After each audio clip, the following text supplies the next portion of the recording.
Assalamualaikum warahmatullahi wabarakatuh. Alhamdulillah, alhamdulillahilladzi ja'ala al-iman taharatan nufus wa nuran lil basair wa hadiyan ilal jannah. Asyhadu an la ilaha illallah wahdahu la syarika lah wa asyhadu anna Muhammadan abduhu wa rasuluhu shadiqul qur'an. Allahumma shalli wa sallim ala rasulika jalil Muhammad sallallahu alaihi wasallam wa ala alihi wa ashabihi wa man tabi'ahu bi ihsanin ila yaumiddin. Summa amma ba'du. Puji dan syukur senantiasa dan tidak pernah bosan-bosannya kita panjatkan kehadiran Sang Maha Pencipta Allah Subhanahu wa Ta'ala, yang mana dengan limpahan karunia-Nya, rahmat-Nya, hidayah-Nya, serta anugerah-Nya kepada kita semua, kita kembali masih diberi kesempatan, kesehatan, dan usia panjang oleh Allah untuk sama-sama dan senantiasa mengabdikan diri kita di jalan-Nya dengan menjalankan segala perintah-Nya dan menjauhi semua larangan-Nya. Salawat beriringi salam juga tidak pernah lupa kita aturkan kepada junjungan alam Nabi besar Muhammad sallallahu alaihi wasallam, di mana beliau telah bersabda dalam sebuah hadis, "Man sabaka tariqan yaltamisu fihi ilman sahalallahu lahu bihi tariqan ilal jannah." Barang siapa yang mengikuti satu jalan untuk menuntut ilmu agama Allah, maka niscaya Allah Subhanahu wa Ta'ala memudahkan baginya jalan menuju ke surganya Allah. Bapak Ibu kaum muslimin dan muslimat jamaah salat maghrib yang dimuliakan oleh Allah, mari pada kesempatan maghrib yang mulia ini, sambil kembali kita niat-niat Allah, mari sama-sama kita kembali melanjutkan pengajian fikih kita dengan kitab Al-Fiqhul Islami wa Aqibatuhu karya Syekh Wahbah Az-Zuhaili rahimahullahu ta'ala anhu. Dan insyaallah pada kesempatan malam ini kita kembali akan melanjutkan bacaan kita berkaitan dengan ahkamul hibah, hukum-hukum yang berkaitan dengan hibah.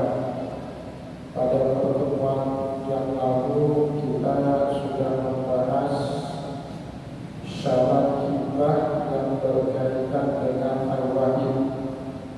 Jadi Bapak Ibu yang dimuliakan oleh Allah, agar hibah yang kita berikan kepada orang lain itu berpahala dan kemudian sah menurut pandangan syariat, maka ada dua syarat yang harus bisa kita penuhi sebelum kita menghibahkan sesuatu barang kepada orang lain. Syarat ini di dalam kitab fikih dibagi menjadi dua bahagian.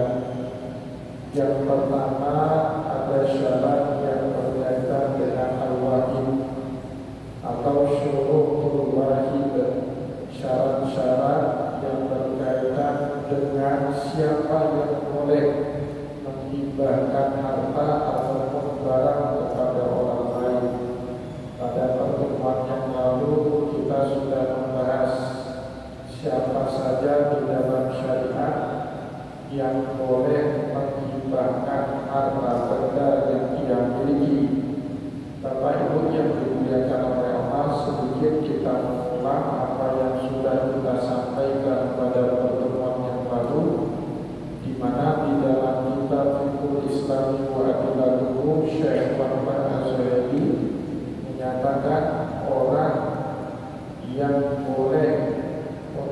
menghibahkan harta benda yang ia miliki kepada orang lain harus memenuhi apa yang disebut di dalam fikih dengan ahliyatul tabarruk, orang yang sudah cakap untuk dapat mendermakan hartanya kepada orang lain. Nah, ahliyatul tabarruk ini meliputi yang pertama Islam, yang kedua berakal, dan yang ketiga balik, dan yang keempat ar-rusydu. Ar-rusydu ini punya literasi keuangan yang cukup sehingga orang tersebut tahu kapan harus menghibahkan harta benda yang ia miliki dan kapan dia harus menahan untuk tidak menghibahkan harta benda yang ia miliki kepada orang lain. Ini 3 hal tadi atau 4 hal tadi: Islam, balik, berakal, dan kemudian punya ilmu cukup untuk mengetahui dalam keadaan dan kepada siapa dia boleh menghibahkan harta bendanya, dan dalam keadaan dan kepada siapa dia harus menahan untuk tidak memberikan hibah harta bendanya itu kepada orang lain, disebut di dalam fikih dengan ahliyatul tabarruk. Bapak Ibu yang dimuliakan oleh Allah, sesuai dengan yang apa Allah Subhanahu wa Ta'ala ajarkan kepada kita di dalam Al-Quran, tidak selalu orang bersikap dermawan itu baik. Maka di dalam Al-Quran Allah Subhanahu wa Ta'ala ajarkan kepada kita suatu keseimbangan antara memberi dan menahan untuk memberi kepada orang lain. Firman Allah Subhanahu wa Ta'ala di dalam surat Al-Isra, "Wala taqfu wala taj'al yadaka maghlulatan ila unuqika." Janganlah kamu menahan hartamu di atas leher untuk tidak pernah memberi sama sekali kepada orang lain. Tetapi Allah Subhanahu wa Ta'ala juga kemudian berfirman, "Wala tabsutha kullal basti fatakhuda maluman mahsura." Tidak boleh juga kita terlalu dermawan dalam memberi sehingga tidak ada lagi yang kita sisakan buat diri dan keluarga sendiri. Nanti lama-kelamaan kita akan menjadi orang yang menyesal terhadap sifat dermawan yang kelewatan tersebut. Maka Bapak Ibu perlu betul ahliyatul tabarruk. Orang itu cakap dalam mendermakan harta sehingga hibahnya itu dianggap sah dan mendapatkan pahala di dalam syariat. Jika pada pertemuan yang lalu kita sudah membahas syarat yang pertama yang berkaitan dengan al-wajib, syarat yang berkaitan dengan orang yang menghibahkan harta bendanya. Insya Allah pada kesempatan malam ini kita masuk ke syarat yang kedua, syurutul mawlud, syarat-syarat yang berkaitan dengan harta benda apa saja yang boleh kita hibahkan kepada orang lain. Ada sekitar 4 syarat yang berkaitan dengan harta benda yang boleh kita hibahkan kepada orang lain. Bapak Ibu yang dimuliakan oleh Allah, syarat yang pertama yang berkaitan dengan harta benda dijelaskan kepada kita oleh Syekh Wahbah Az-Zuhaili. Yustaratu fil mawludi syurutun, dan juga disyaratkan beberapa syarat yang berkaitan dengan al-mawlud, yang berkaitan dengan harta benda yang akan kita hibahkan kepada orang lain. Yang pertama Bapak Ibu yang dimuliakan oleh Allah, ayyaruna mawjudan wa al-hibati.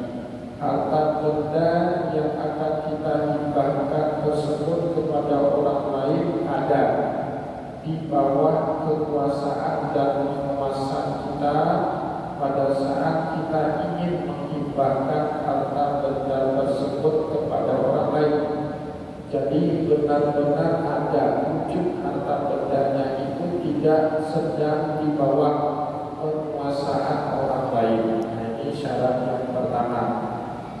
Fala ta'adilu, kemudian Syekh Al-Ghazwini memberikan kita beberapa contoh di mana meskipun harta benda itu menjadi milik kita, tetapi pada saat dia tidak ada di bawah kekuasaan kita, maka harta benda itu tidak boleh kita hibahkan kepada orang lain. Kita paksa diri untuk menghibahkan sesuatu harta benda yang kekuasaannya tidak ada di bawah tangan kita, di kemudian hari hanya akan memunculkan konflik antara kita, orang yang menghibahkan harta, dengan al-mawmuli, orang yang menerima hibah kita. Begitu juga orang yang sedang menguasai harta benda yang kita miliki. Itu muncul konflik di kemudian hari, Bapak Ibu.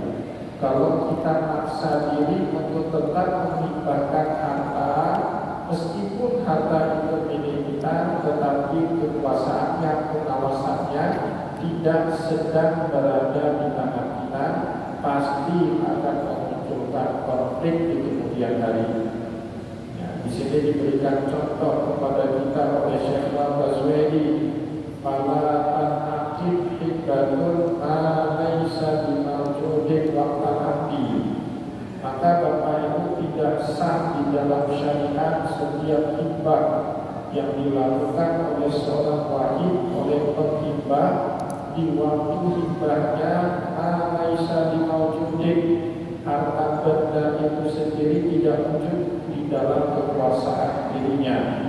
Diberikan contoh berikutnya kepada kita oleh Syekh Al-Ghazwini, isru ayyahibba ma yus'alullah lahu. Seperti ada seseorang yang mau menghibahkan suatu buah dari sebatang pohon kurma, yang mana buah kurma itu baru akan berbuah di tahun depan. Ini hibahnya tidak bisa, ya karena kurmanya belum wujud. Ya baru akan berbuah pohon kurma itu tahun yang akan datang. Ini model hibah Bapak Ibu tidak sah di dalam syariat, karena belum tentu orang itu akan benar-benar menghibahkan apa yang sudah dia sebut di tahun sebelumnya. Tahun ini dia bilang, nanti kalau batang kurma ini berbuah, maka buah kurmanya akan saya hibahkan semua buat Anda. Belum tentu tahun depan dia masih pada apa yang dia ucapkan itu. Boleh jadi ada keadaan yang lain membuat dia buat prestasi, tidak lagi memenuhi apa yang telah ia ucapkan. Maka oleh sebab itulah dilarang di dalam syariat kita menghibahkan apapun bentuk harta benda yang kita miliki, di mana harta benda itu belum wujud di bawah kekuasaan kita. Buah kurma belum berbuah tahun ini, berbuahnya tahun yang akan datang, itu pun belum tentu berbuah. Nah, maka Bapak Ibu, ini menimbulkan banyak orang, banyak potensi konflik kalau diizinkan hibah model seperti ini di dalam syariat. Atau juga diberikan contoh berikutnya kepada kita oleh Syekh Wahbah Az-Zuhaili, au ma talibu abdahu hadhihi sana. Saya akan menghibahkan kepada Anda seekor anak kambing yang akan dilahirkan oleh indukan betinanya hari ini atau tahun ini. Ya, anak kambingnya belum lahir dari indukan betinanya, tapi sudah kita ucapkan itu akan kita hibahkan. Dasar hibah model seperti ini. Hibah itu hanya boleh kita beri kepada sesuatu harta benda yang bukan hanya sudah menjadi milik kita, tetapi harta benda itu sudah wujud di bawah penguasaan kita. Contoh lain Bapak Ibu, ini mungkin contoh klasik yang diberikan kepada kita oleh Syekh Wahbah Az-Zuhaili. Contoh modern di zaman kita ini misalnya kita punya uang 100 juta rupiah, tapi uang 100 juta rupiah itu sedang kita pinjamkan kepada orang lain, dan kemudian kita berkata kepada saudara kita, saya mau hibahkan uang 100 juta kepada dirimu, tapi uangnya sedang saya pinjamkan kepada orang lain. Itu hibah dasar, itu di dalam syariat. Karena meskipun 100 juta itu benar uang milik kita, tetapi sekarang bendanya, uangnya tidak sedang dalam kekuasaan kita. Dia sedang kita pinjamkan kepada orang lain. Baru boleh duit 100 juta itu kita hibahkan kepada orang lain setelah kita menguasai uang itu secara fisiknya. Memang benar-benar ada di tangan kita, memang benar-benar ada di rekening bank kita uang 100 juta itu, baru boleh kemudian kita hibahkan kepada orang lain. Begitu juga Bapak Ibu yang dimuliakan oleh Allah, misalnya kita punya rumah atau punya toko, mau kita hibahkan toko atau rumah itu kepada anak kita, karena hibah orang tua kepada anak boleh dan tidak dihitung sebagai warisan. Nanti yang sudah dihibahkan oleh orang tua di masa hidup kepada anaknya tidak boleh lagi dihitung sebagai harta fardh atau harta warisan. Yang setiap pemberian orang tua kepada anaknya di masa hidup orang tua itu sendiri masuk ke dalam hitungan hibah, bukan harta warisan. Jadi harta warisan itu apa?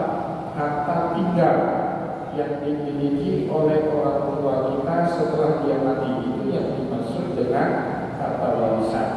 Tetapi sebaliknya Bapak Ibu, kalau ada orang tua mengucap kepada anak-anaknya, saya hibah rumah ini, toko ini, mobil ini, tanah ini buat kalian, tetapi baru kalian miliki apa yang saya hibahkan setelah saya meninggal dunia, hibahnya itu batal secara hukum. Karena hibah itu kuasa harta yang kuasa orang yang memiliki harta di masa hidupnya. Kalau kuasa itu baru terlaksanakan setelah mati, gugur secara hukum, karena bukan lagi harta semain.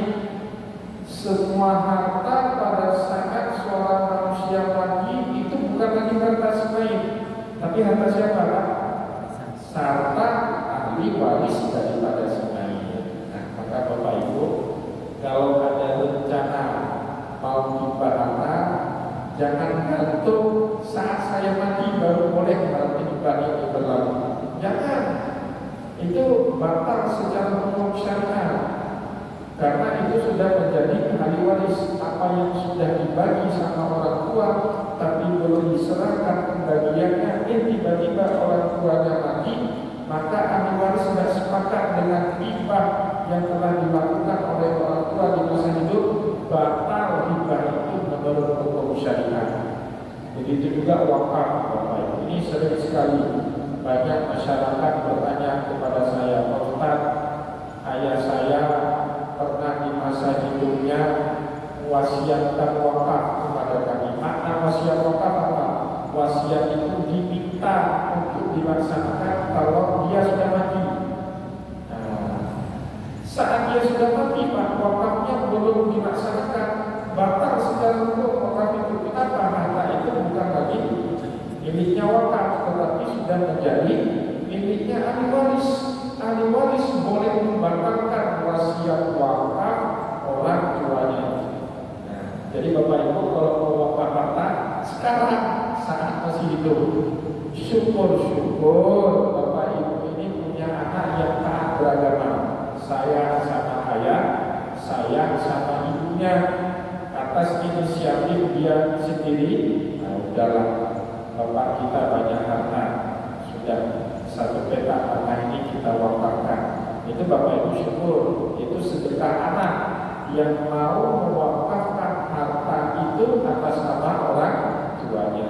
Tapi kalau bapak-bapak, ibu-ibu ini punya anak bangsa,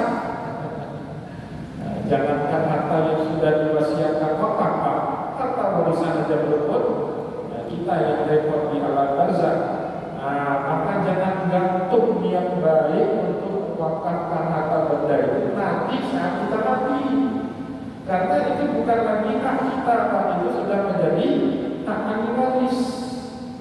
Bapak Ibu kalau ada niat baik ya sekarang saat masih nyawa di kandung badan, lakukan apa yang ingin Bapak lakukan. Karena selama kita masih hidup, Pak, harta itu kekuasaan mutlak ada di tangan kita. Mau kita bagi kepada siapapun orang yang kita miliki, tidak ada hak ahli waris untuk mengatur-aturnya. Mohon maaf, sekarang kan zaman akhir Bapak Ibu ya, akhir zaman. Banyak konflik anak dengan orang tua misalnya. Anak bergaduh sama orang tua dan orang tua nggak senang sama anak-anaknya.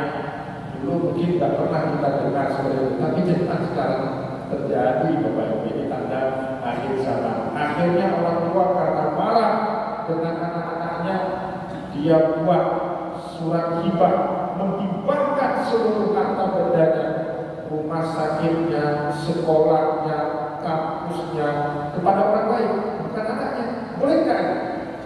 Boleh. Kenapa enggak tadi? Bukan atas anak-anaknya enggak punya apa-apa itu dalam hukum syariat. Terserah dia yang memiliki harta itu mau kasih kepada siapapun yang dia senangi, selama dia masih hidup. Tetapi kalau sudah meninggal dunia, apapun yang pernah dia tulis itu batal kecuali wasiat sepertiga. Dia hanya boleh memberi sejumlah maksimal sepertiga dari keseluruhan hartanya. Lebih daripada itu batal menurut syariat karena semuanya menjadi hak ahli waris. Jadi Bapak Ibu yang dimuliakan oleh Allah, ini penting sekali ilmu ini supaya kita tahu kapan menghibahkan harta kita. Jangan sampai kita kaitkan hibah itu dengan kematian kita. Karena kalau kita kaitkan hibah pelaksanaannya setelah kita mati, itu batal secara syariat. Ya, ahli waris kita lah yang menjadi orang yang paling berhak dengan harta benda yang kita tinggalkan setelah kita mati. Bapak Ibu yang dimuliakan oleh Allah, contoh tadi, yang misalnya ada orang yang mau menghibahkan satu unit rumahnya atau satu unit tokonya kepada anak kandungnya, tetapi toko itu sedang disewakan kepada orang lain. Toko-toko milik kita, rumah sertifikat hak milik atas nama kita, tetapi sedang dalam masa penyewaan orang lain selama 5 tahun. Itu tak boleh kita hibahkan itu kepada anak kita. Kenapa? Karena penggunaan toko dan rumah itu tidak ada di tangan kita, tetapi ada pada orang yang menyewa rumah dan toko kita itu. Baru boleh kita hibahkan toko dan rumah itu setelah masa sewanya habis. Kita kemudian kasihkan toko itu kepada anak-anak kita, itu boleh. Jadi Bapak Ibu kaum muslimin dan muslimat jamaah pengajian yang dimuliakan oleh Allah, sekali lagi tidak boleh menghibahkan harta benda yang kita miliki, tetapi tidak ada harta benda itu sama kita pada saat waktu kita menghibahkan harta benda itu kepada orang lain. Itu hanya akan muncul sengketa di kemudian. Kita hibah toko pada anak, toko sedang disewa sama orang lain, itu bisa menimbulkan konflik di kemudian hari, baik kita dengan anak dengan penyewa toko, atau kita dengan orang yang menyewa toko kita, ya, bisa menyebabkan konflik di kemudian hari. Maka itulah sebab dilarang di dalam syariat. Li'annahu tabliqul limakhluk, karena dia memiliki sesuatu benda yang hakikatnya tidak ada sama dirinya. Nah, walaupun benar hak milik dia, tetapi penggunaan dari benda itu sedang tidak ada di bawah tangan dia. Fayakunu al-aqdu batilan. Maka kalau ada orang tetap memaksakan diri untuk menghibahkan sesuatu yang tidak memenuhi syarat pertama, akad hibahnya itu batal secara syariat. Bukannya dapat pahala, justru kita hanya akan mendapatkan dosa dari Allah Subhanahu wa taala. Ya, ini penting sebagai pengetahuan kita bersama, Bapak Ibu. Jangan sampai kita niatnya baik, tetapi cara kita itu salah dalam syariat. Hanya dapat pahala, justru dapat dosa.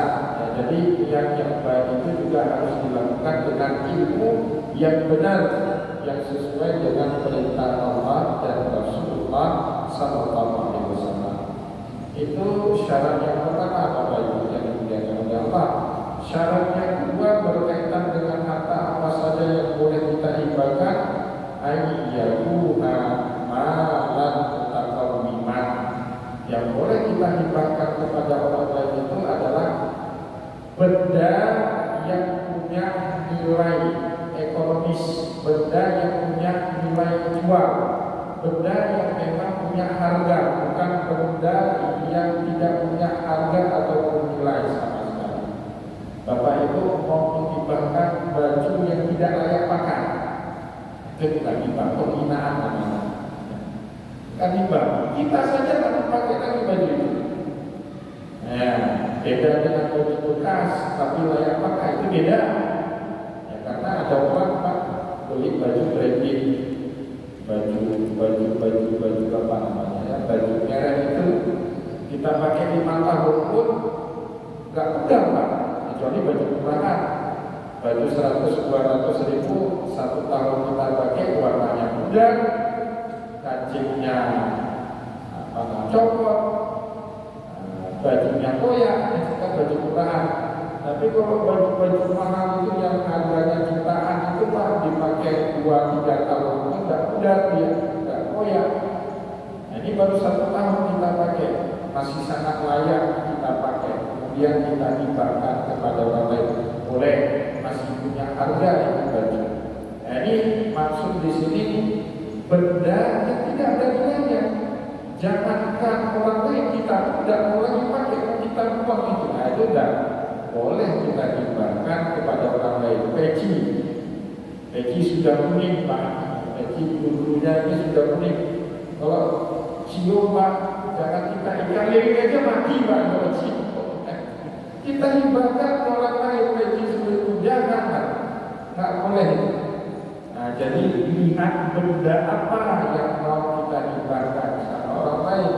Jangan benda kita saja tidak mau pakai kita kasih sama orang. Maka ada syarat yang kedua di dalam fikih, yang boleh kita hibahkan itu ayyakuna malan mutaqawwiman. Benda itu harus punya nilai pasar, nilai ekonomis, ya. Falatan akib, maka oleh sebab itu falatan akib tibatun ma laisa minadil aslan. Tidak sah di dalam syariat kalau kita menghibahkan sesuatu yang bahkan hukum asalnya di dalam syariat dia tidak dianggap sebagai benda yang bernilai ekonomis. Di sini dikasih contoh ini sekali lagi karena fikihnya fikih klasik, tentu contohnya contoh klasik juga, tapi tidak apa-apa kita baca nanti kita sesuaikan dengan contoh-contoh modern yang terjadi di zaman kita sekarang. Kalau dulu contohnya kaluri, manusia merdeka, boleh Pak jual manusia? Kalau sekarang kejahatan itu ya, human trafficking namanya. Tapi dulu boleh jual manusia Pak. Siapa manusia boleh kita jual? Hamba saya. Hamba saya itu boleh nggak kita hibahkan? Hamba saya orang lain boleh Pak. Kenapa? Karena dia bernilai ekonomis, punya harga. Dan dulu Rasulullah saja menerima saat Raja Muqawqis, ya, Raja Mesir di zaman Nabi itu namanya Muqawqis. Dia kagum dengan Nabi, maka kemudian Muqawqis menghadiahkan seorang budak wanita, budak perempuan kepada Rasulullah yang kemudian hari budak perempuan itu dinikahi sama Nabi dan kemudian dia masuk Islam, namanya Maryam Qibtiyah. Jadi boleh menghibahkan budak, boleh, karena budak itu bernilai ekonomis. Tapi manusia merdeka boleh nggak kita jual? Dosa hukumnya. Di zaman kita sekarang Pak,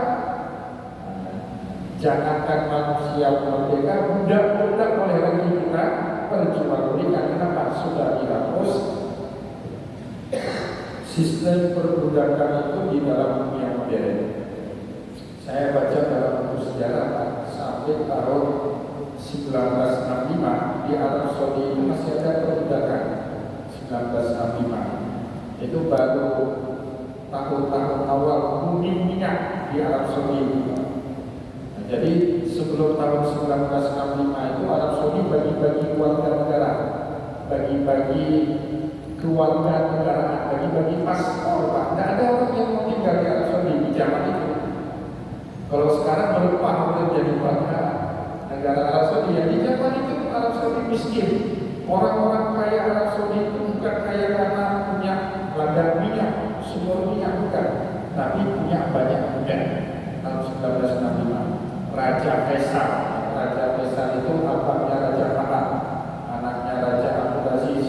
Dialah yang mengeluarkan Arasimul Malik, mengeluarkan dekret raja tahun 1965 untuk menghapuskan perbudakan di Arab Saudi, di Saudi Arabia. Jadi negara paling terat yang menghapus sistem perbudakan itu Arab Saudi 1965. Amerika dulu dari abad 19 awal Abraham Lincoln itu sudah menghapus perbudakan.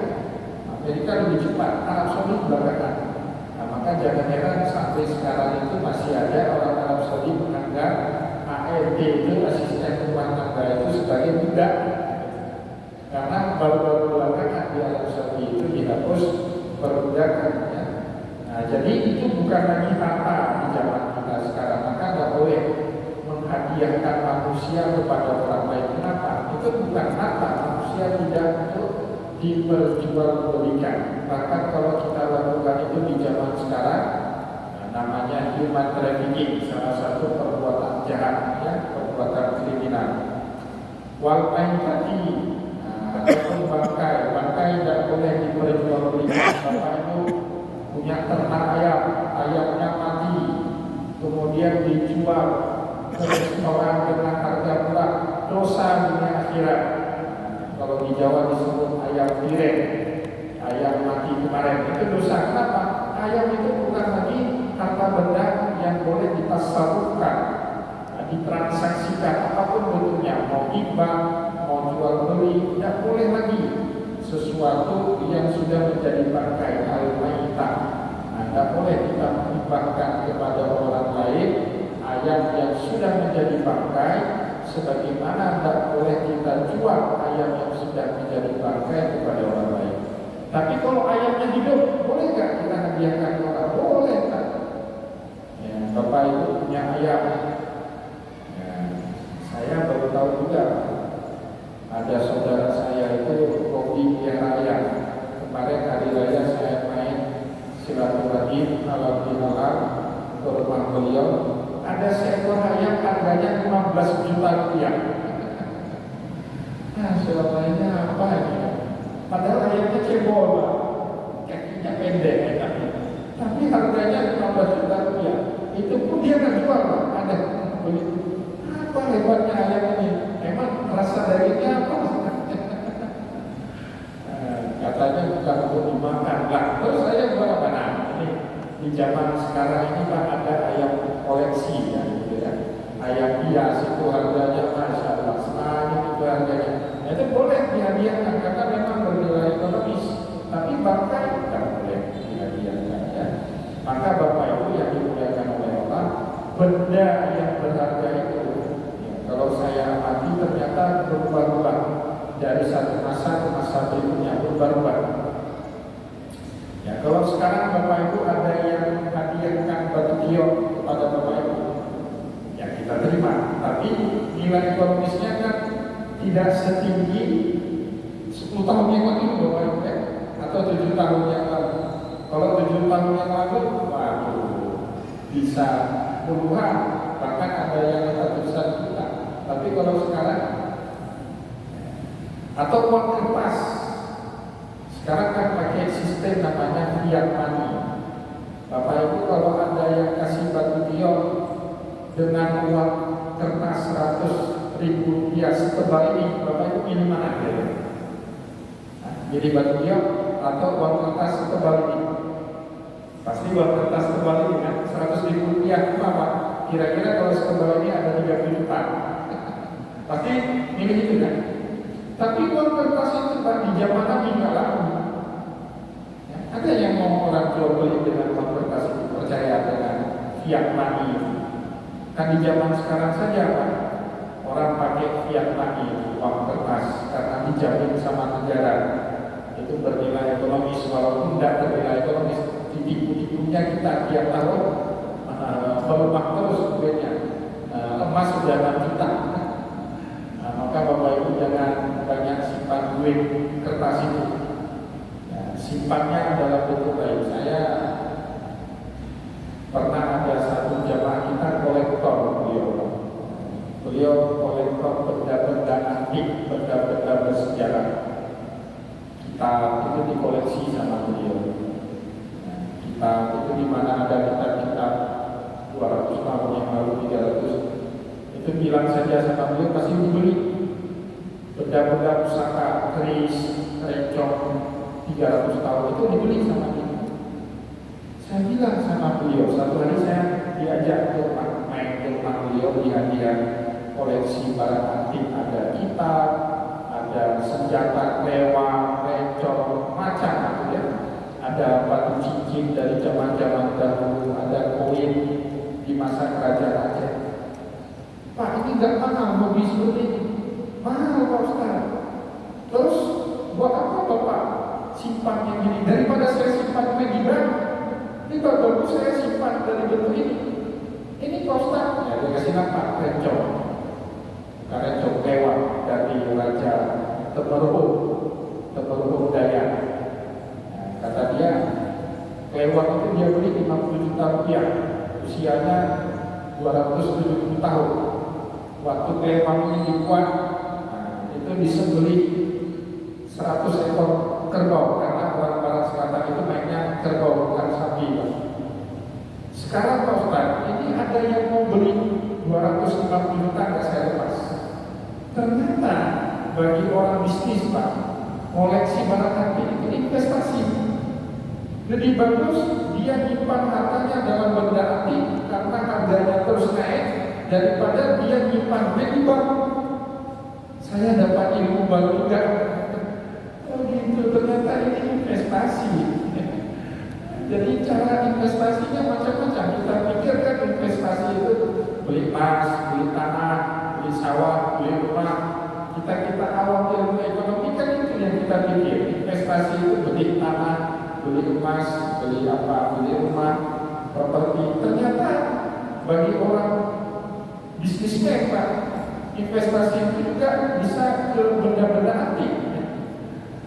Benda antik itu Pak, ternyata harganya tidak akan pernah surut, naik terus dia.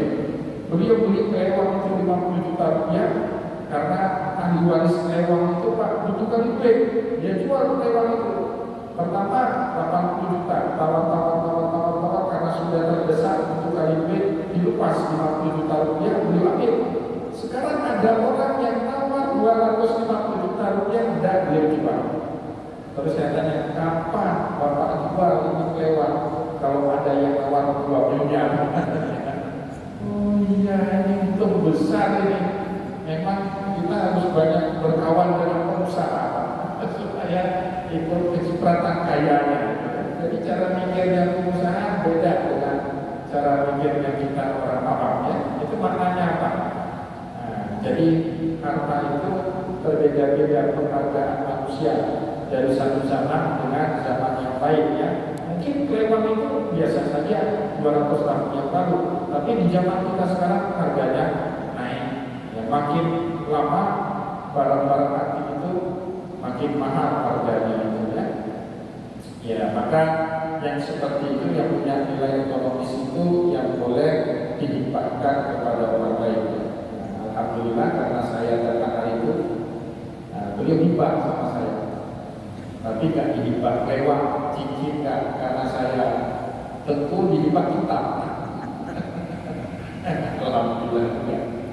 Jadi ada sampai orang Jepang 1 atau 2 tahun yang lalu, tim arkeologi orang Jepang kerjasama dengan kampus saya di Narajeli, dia mau merawat manuskrip klasik gratis.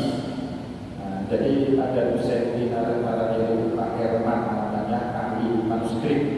Dia tahu saya punya manuskrip kuno, dia telepon saya, Ustaz kalau mau dirawat, karena kertasnya itu sensitif sekali Pak, jadi kita pegang bisa rusak. Saya pun nggak pernah pegang kita itu, ditaruh dalam dalam kotak kaca, ada kotak pantura kaca itu. Saya bawa ke situ, dikasih cover, kemudian orang Jepang itu bisa membaca dengan kertas itu usianya berapa tahun sudah. Dia punya teknologi itu canggih, orang Jepang itu dilihat, dicocokkan dengan metode yang tertentu, hasilnya keluar Pak. Ternyata kitab yang beliau hibahkan ke saya itu usianya 170 tahun. Kita pikir usianya 170 tahun dalam bahasa Arab. Saya punya satu koleksi. Saya bilang sama beliau, ini saya sebut namanya, tahu Pak Cik Bidi, orang di masjid yang ada. Saya bilang sama beliau, Cik Bidi, nanti kalau Cik Bidi meninggal dunia, gak ada yang merawat lagi kita ini, jangan sungkan hubungi saya. Kalau udah sakratul maut, hubungi saya. Insya Allah lebih bermanfaat. Saya jaga baik-baik, bahkan saya pelajari dunia. Akhirnya ini beliau berencana menghibahkan satu lagi kitab buat saya. Kitab tentang gempa. Tentang gempa dulu, ternyata ada ulama Aceh dulu tulis tentang gempa. Dalam bahasa Jawi. Beliau nggak bisa baca. Beliau kasih nampak sama saya. Saya bisa baca. Gini gempa tentang gempa. Moga-moga terbuka hati beliau mau menghibahkan kita itu buat saya. Itu boleh diberi nggak ekonomis itu Pak. Beliau beli mahal. Ya bahkan kalau kolektor itu mau dia beli puluhan juta itu manuskrip itu ya, bernilai ekonomis itu ya. Tetapi sesuatu yang tidak bernilai ekonomis dilarang di dalam syariat untuk kita hibahkan kepada orang lain. Wala tajuzu hibbatun ma laisa bimutakawwimin. Maka dilarang di dalam syariat kita menghibahkan sesuatu yang tidak punya nilainya, nilai secara ekonomis maupun nilai menurut syariat. Khamar itu kalau khamri di sini. Khamar itu secara ekonomis punya nilai, laku dijual. Tetapi boleh nggak kita ambil manfaat keuntungan dari jual beli khamar? Kan nggak boleh, haram. Babi itu Pak, kalau ditanya sama orang non-muslim mana enak, daging sapi dengan daging babi, pasti jawabannya babi. Kalau ditanya saya nggak tahu jawab karena nggak pernah makan. Tapi kalau tanya sama orang non-muslim, pasti mereka lebih prefer makan daging babi daripada makan daging sapi, apalagi kerbau. Karena enak, nilai ekonomis ada, dijual laku. Ya, tapi boleh nggak kita ternak babi, kemudian jualan daging babi, dapat uang dari itu? Nggak boleh. Karena meskipun itu menurut orang non-muslim bernilai ekonomis, di dalam syariat tidak ada nilai ekonomisnya, yang dinafikan. Ya.